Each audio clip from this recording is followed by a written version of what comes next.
Sai, penso che non sia stato inutile stare insieme a te.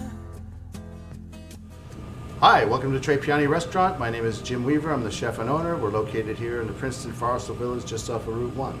Today I'm going to demonstrate a dish that's super simple. It's a classic Southern Italian dish. It's spaghetti aglio e olio with garlic and olive oil. When people think of Southern Italian food and they think of heavy spaghetti and meatballs and things like that, there's nothing farther from the truth. In Southern Italy, it was a place that food was invented out of necessity and how to get the most out of the least. And this is a classic example. So what you're going to learn here is a very simple technique, and it's how to take a very few ingredients and turn them into something that's absolutely delicious. But you have to do it the right way, otherwise it's not going to taste anything close to what it's supposed to be. So what I have here is a pan of getting hot on the stove.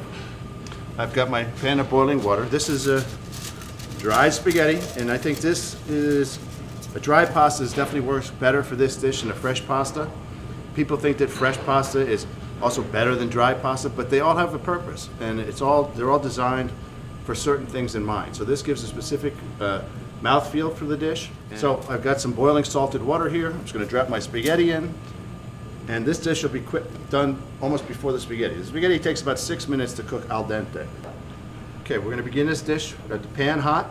We're going to add a good amount of extra virgin olive oil. It's important to use a good olive oil for this dish because it's one of the predominant dishes in the flavor.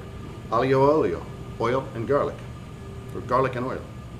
It's a good amount.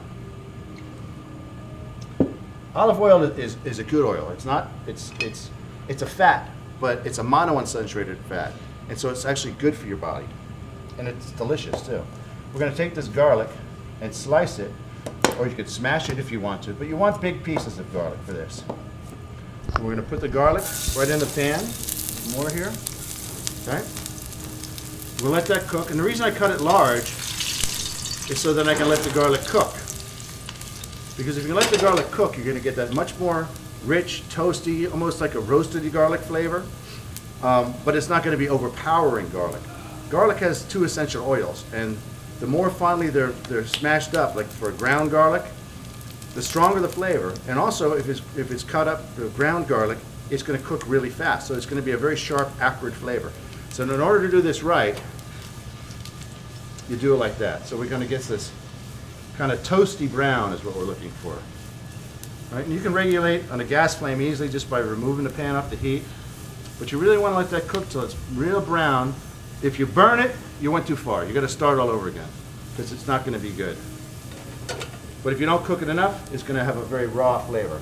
Now to this, I like to add a little bit of pepperoncini, which is a little crushed red pepper. You've seen in pizzerias that you shake on your pizza. This is used a lot in cooking. It's part of the method. I like it a little spicy. You can at this point even add some anchovies or something like that if you want. So you can really build on this dish. This is just the basic dish. Now you see the garlic is nice and toasty brown. Right, to that, I'm going to turn off the heat. I'm going to add some fresh Italian parsley at the end. My spaghetti is cooked. I want some of that water to go in with it.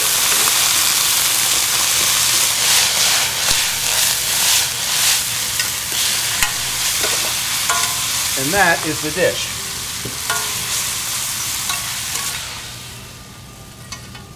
The flavor you can get from this dish, it's so good, it's so simple when it's done right. Spaghetti aglio olio at Tre Piani restaurant. Non lo sai, ma ci sei tu.